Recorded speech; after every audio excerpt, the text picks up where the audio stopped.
성도님 안녕하세요. 8월 31일 비전중앙교회 양기식 목사님께서 전하신 말씀을 가지고 오늘 함께 좀 깊이 은혜를 나누고자 합니다. 네, 안녕하세요. 전도서 12장 7절하고 또 13, 14절 말씀 중심이었는데요.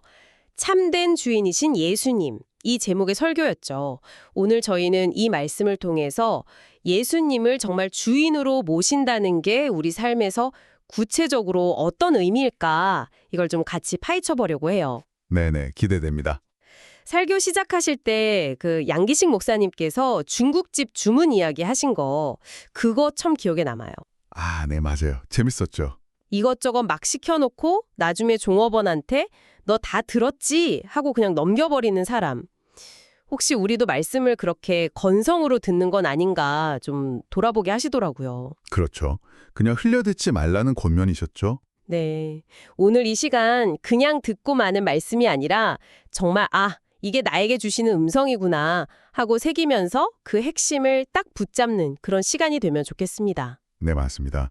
특히 그 목사님께서 장례식장이나 중환자실 이렇게 다니신 경험들 나누시면서 죽음을 자주 접하다 보니까 삶의 본질을 더 깊이 생각하게 되셨다. 이 말씀이 참 인상 깊었어요. 그렇죠. 아무래도 우리가 막 바쁘게 살다 보면 진짜 중요한 가치들을 놓치기 쉽잖아요. 네. 뭐 이 땅의 삶이 끝이 아니라는 거, 또 영원한 천국이 있다는 사실, 그리고 지금 내 곁에 있는 사람들이 얼마나 소중한지, 뭐 이런 것들. 이런 걸 죽음 앞에서야 비로소 좀 깨닫게 된다는 거죠. 맞아요. 전도서 7장 2절 말씀처럼 잔치집 가는 것보다 초상집 가는 게 지혜롭다는 의미를 다시 한번 생각해 보게 되더라고요. 네. 그런 맥락에서 메멘토 모리, 그러니까 자신의 죽음을 기억하라. 이 메시지가 더 와닿는 것 같아요. 네, 그렇죠. 로마 개선 장군 이야기도 흥미로웠고요. 승리에 취해서 교만해질까봐 뒤에서 계속 외치게 했다는 거요. 네. 근데 성도님께서는 어떠세요? 자신의 마지막 순간, 그리고 그 이후에 대해서 얼마나 자주 또 얼마나 깊이 생각해 보시나요? 이게 사실 쉽지 않은 질문 같아요. 맞아요. 쉽지 않죠. 근데 솔로몬은 전도서 12장 7절에서 그 답을 명확하게 딱 제시합니다. 네. 뭐라고 하죠? 흙은 여정이 땅으로 돌아가고 영은 그것을 주신 하나님께로 돌아가기 전에 기억하라. 이거죠. 흙은 땅으로, 영원 하나님께로. 네. 우리 육신은 흙에서 왔으니 흙으로 가고 영혼은 하나님께로부터 왔으니까 하나님께로 돌아간다. 이 진리죠. 목사님 비유가 참 와닿았어요. 어린아이가 막 해질녘까지 신나게 놀다가도 엄마가 애야 밥 먹어라 부르면 놀던 거 다 내려놓고 집으로 확 달려가잖아요. 네, 그렇죠. 그거랑 똑같이 하나님께서 이제 됐다 오너라 부르시면 우리가 세상에서 막 중요하다고 붙들고 있던 거 그거 다 내려놓고 본향으로 가야 한다는 거죠. 그 내려놓음. 그 관점에서 보면 누가복음 12장에 나오는 그 어리석은 부자 이야기가 딱 떠오르네요. 자연스럽게 연결이 돼요. 네네 맞아요. 소출이 풍성해지니까 막 더 큰 곡관 짓고 이제 됐다 편히 쉬고 먹고 마시고 즐기자 이렇게 계획했는데 그랬죠. 근데 하나님의 말씀은 달랐죠. 네, 어리석은 자여 오늘 밤에 내 영혼을 도로 찾으리니 그러면 내 준비한 것이 누구의 것이 되겠느냐. 와, 이 질문 앞에 서면 정말 우리가 뭘 쌓고 있나 다시 생각하게 돼요. 바로 그 다음 21절 말씀이 핵심을 딱 찌르죠. 네, 자기를 위하여 재물을 쌓아두고 하나님께 대하여 부유하지 못한 자가 바로 이 어리석은 부자라는 거예요. 하나님께 대하여 부요하지 못한 자. 네. 근데 여기서 하나님께 부유하다는 게 목사님께서 강조하셨듯이 그냥 헌금 많이 내고 뭐 그런 차원이 아니라는 거죠. 그럼 어떤 의미일까요? 이건 하나님을 정말 깊이 알고 그분을 뜨겁게 사랑하고 세상의 그 어떤 재물이나 성공보다도 하나님과의 관계 그 자체를 제일 귀하게 여기는 그런 삶의 태도, 이걸 의미하는 거죠. 관계요. 네, 뭐 의무감이나 형식 때문이 아니라 정말 사랑해서 드리는 예배, 또 사랑해서 하는 봉사, 사랑하니까 기꺼이 하는 순종, 이게 진짜 하나님 앞에서 부요한 삶이라는 겁니다. 그렇군요. 많은 사람들이 여전히 죽으면 그냥 다 끝이지 뭐 이렇게 생각하는 경향이 있는데 목사님께서는 그게 아니라고 죽음은 끝이 아니라 새로운 시작이라고 딱 말씀하셨어요. 네, 단호하게 말씀하셨죠. 그 비유가 참 좋았어요.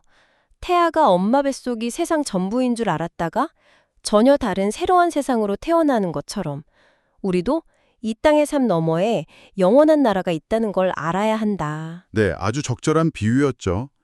그런데 중요한 건 그 영원한 나라가 그냥 다 똑같이 가는 게 아니라 이 땅에서 죄 문제를 어떻게 해결했느냐에 따라 천국과 지옥으로 갈린다는 점이에요. 아, 그게 핵심이군요. 죄 문제. 네, 목사님 표현이 좀 강렬했는데 기억나세요?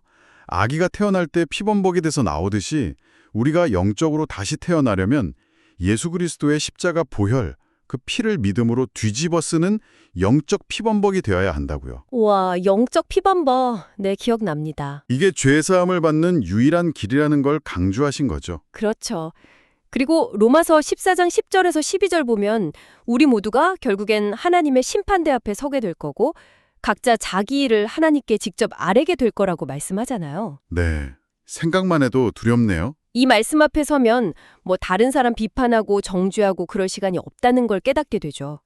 정말 중요한 건 나는 하나님 앞에서 어떤 모습인가, 내 죄의 문제는 해결되었는가 이거죠. 그렇다면 구원의 핵심은 결국 뭐 행위나 어떤 종교적인 활동 자체가 아니라 예수님과의 관계에 있다는 말씀이시네요. 정확합니다. 바로 그거죠. 교회를 오래 다녔다, 봉사를 많이 했다, 헌금을 얼마 했다, 뭐 제자훈련 받았다. 이런 것보다 훨씬 더 근본적인 질문. 나는 지금 예수님과 어떤 관계인가? 나는 정말 예수님을 사랑하는가? 이게 제일 중요하다는 거죠. 네.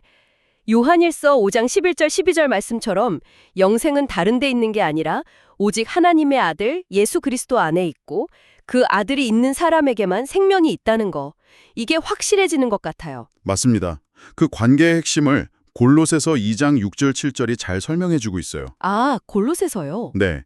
그러므로 너희가 그리스도 예수를 주로 받았으니 그 안에서 행하되 그 안에 뿌리를 박으며 세움을 받아 교훈을 받은 대로 믿음에 굳게 서서 감사함을 넘치게 하라.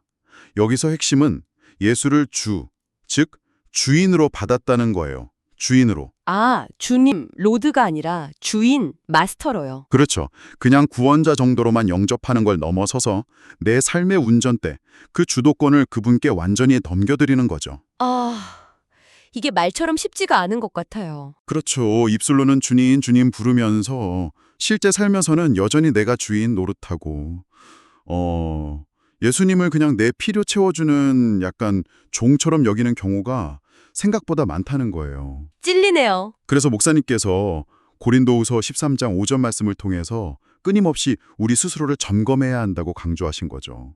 너희는 믿음 안에 있는가 너희 자신을 시험하고 너희 자신을 확증하라.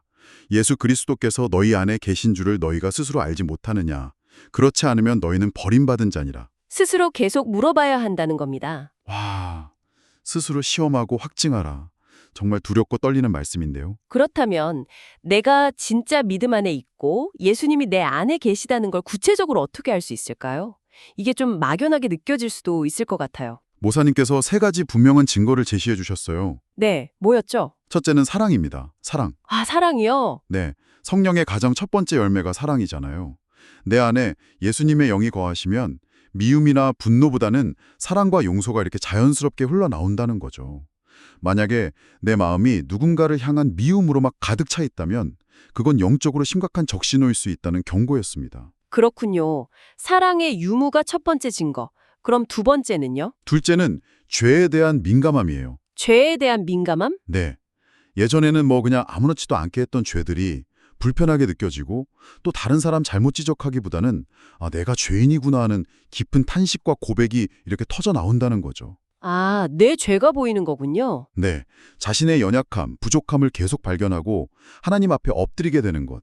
이게 바로 성령께서 내 안에서 일하고 계시다는 증거라는 거죠. 그렇군요. 자신의 죄가 더 크게 보이는 것. 그럼 마지막 세 번째 증거는 뭐였나요? 셋째는 하나님 말씀에 대한 갈망입니다. 말씀에 대한 갈망. 네, 예전에는 지루하고 어렵게만 느껴졌던 그 성경 말씀이 막 꿀송이처럼 달게 느껴지고 예배 시간이 기다려지고 말씀을 더 알고 싶고 가까이 하고 싶어지는 마음, 이런 마음이 생긴다는 거예요. 아, 로마서 8장 9절 말씀처럼 누구든지 그리스도의 영이 없으면 그리스도의 사람이 아니라고 딱 선언하잖아요. 이 3가지 증거, 사랑, 죄에 대한 민감함, 말씀에 대한 갈망, 이게 우리가 정말 예수님을 주인으로 모시고 그분 안에 거하고 있는지를 가늠해 볼 수 있는 아주 중요한 시금석이 되는 거죠. 네. 성도님께서도 이 세 가지 질문 앞에 스스로를 한번 정직하게 비춰보셔야 합니다. 내 안에 사랑이 있는가? 나는 내 죄에 민감한가? 나는 말씀을 사모하는가? 네.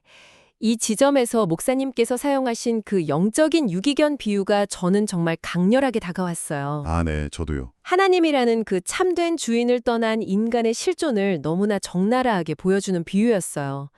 주인을 잃고 막 거리를 헤매는 유기견처럼 하나님을 떠난 삶은 결국 사탄의 그 달콤한 속임수에 넘어가서 방황하고 외로움과 공허함 속을 헤맬 수밖에 없다는 거잖아요. 그렇죠.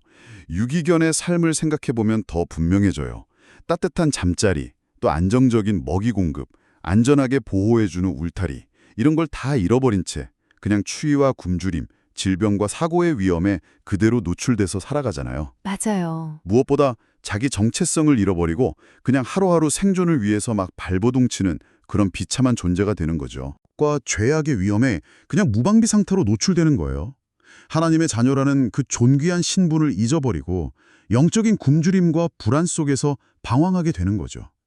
사탄은 계속 속삭입니다. 야, 네 힘으로 살 수 있어. 하나님 없어도 충분히 행복할 수 있다니까? 이러면서 우리를 계속 주인 되시는 하나님 품 밖으로 끌어내려고 한다는 거죠. 와, 정말 가슴 아픈 그림이네요. 그런데 중요한 건 이 영적인 유기견 상태가 우리의 최종 운명이 아니라는 점이죠. 네, 맞아요. 희망이 있죠. 목사님께서는 그 절망 속에서도 희망을 말씀하셨어요. 바로 참된 주인이신 예수 그리스도를 만나는 것. 그렇죠. 길 잃고 헤매는 우리를 먼저 찾아오시는 분이 바로 예수님이시라는 거죠.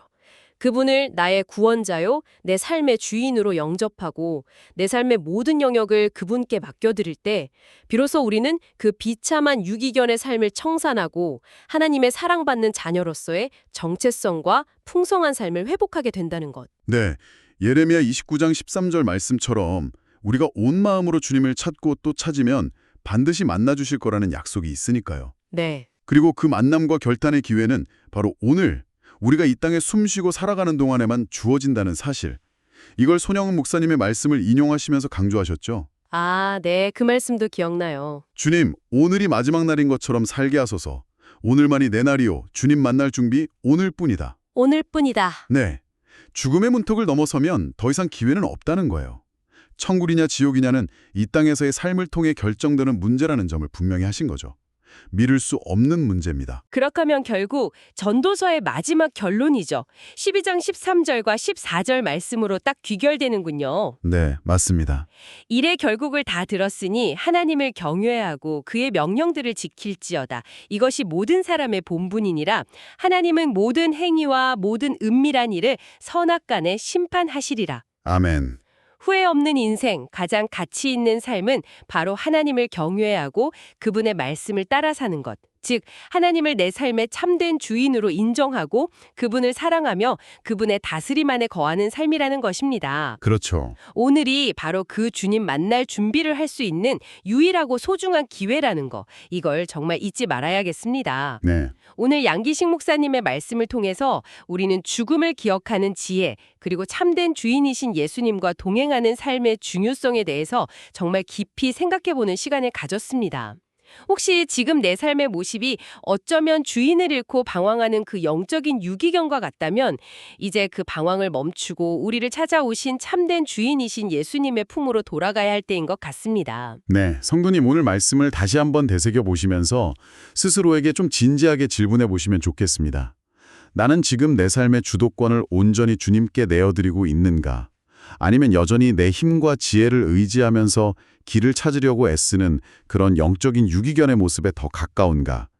참된 주인을 만난 자만이 누릴 수 있는 그 진짜 평안과 자유 그리고 풍성한 생명이 성도님의 삶 가운데 가득 넘쳐나기를 진심으로 기도합니다. 네, 저희와 함께 이 귀한 말씀 나눠주셔서 감사합니다. 감사합니다. 다음 시간에 또 뵙겠습니다.